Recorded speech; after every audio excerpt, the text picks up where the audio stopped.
Hello, everyone, everywhere. This is Pastor Robert Thibodeau. Welcome to your Freedom Through Faith video minute for today, which is October 30th. Today, I want to talk to you a little bit.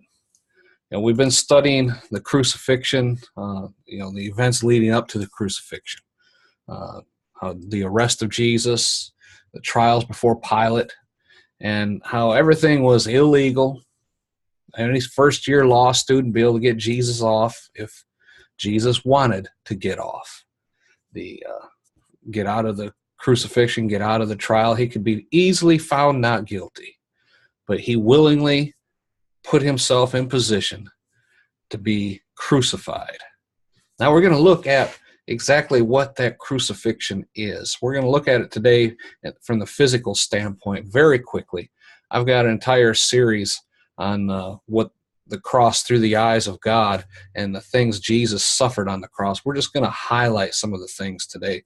The physical, scientific discussion, I guess you could say, in a condensed manner about what Jesus went through on the cross.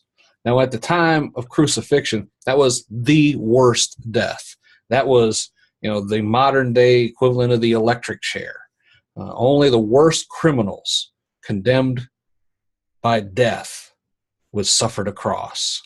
Yet, with Jesus, it was even worse. Unlike other criminals condemned to death, Jesus was nailed to the cross by his hands and feet rather than tied to the beam. Each nail was approximately 6 to 8 inches long. The nails were driven into his wrist, right here, not into his palms, but into his wrist. Commonly, they say it's in his palm, but that would be physically impossible to support his weight.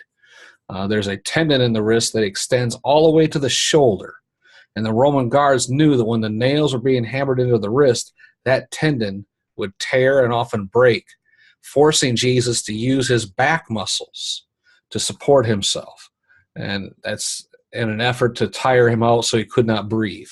Both of his feet were nailed together, so he was forced to support himself on a single nail that was impaled in his feet to the cross. He could not support himself with his legs for long. The suffering in his feet, the pain in his feet and legs, that would wear him out because he was alternating the aggravation of the nerves that were had been pierced in his feet and using the legs to support himself to arch his back so he could breathe, and then using the nail on his wrist to help arch his back, and the pain that was going to inflict upon him just to take a breath. Imagine the struggle, the pain, the suffering, the courage Jesus knew he was going to endure. Now, Jesus endured this painful just the pain of taking a breath. He suffered for 3 hours, a little bit over 3 hours. Can you imagine that kind of suffering?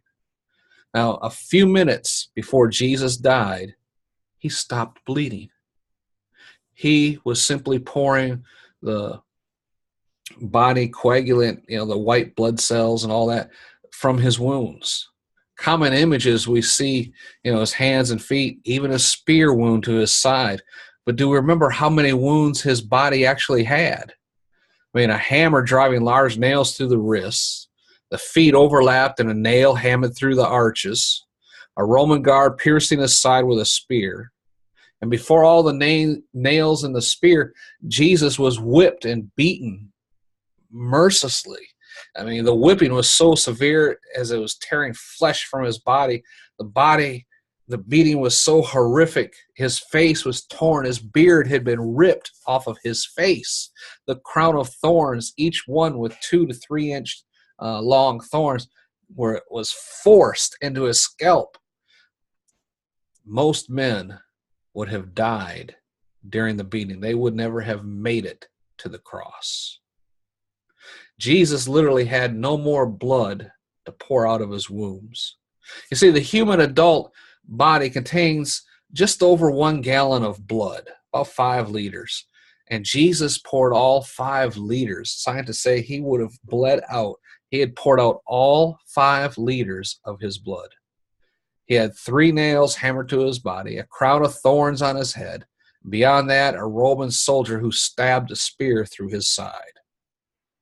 All these without mentioning the humiliation Jesus had as he passed almost 2 kilometers carrying his own beam on the cross that weighed somewhere in the neighborhood of 60 to 70 pounds, tied to his hands so that he could not break his fall when he stumbled. He would have fallen face first down onto the cobblestone road. Nobody to help him. They drag him back up, tell him to keep walking. Imagine falling, carrying that weight, and unable to break your fall with your hands. I mean, he endured more than any man could have endured. He went through and suffered more than any man had ever suffered.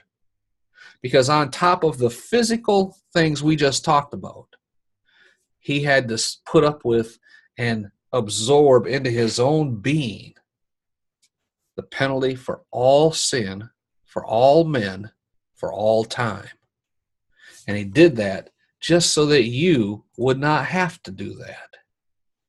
Folks, there is no reason why you should ever, ever, ever doubt the suffering Jesus went through and his death for you so that you could be blessed in all that you do.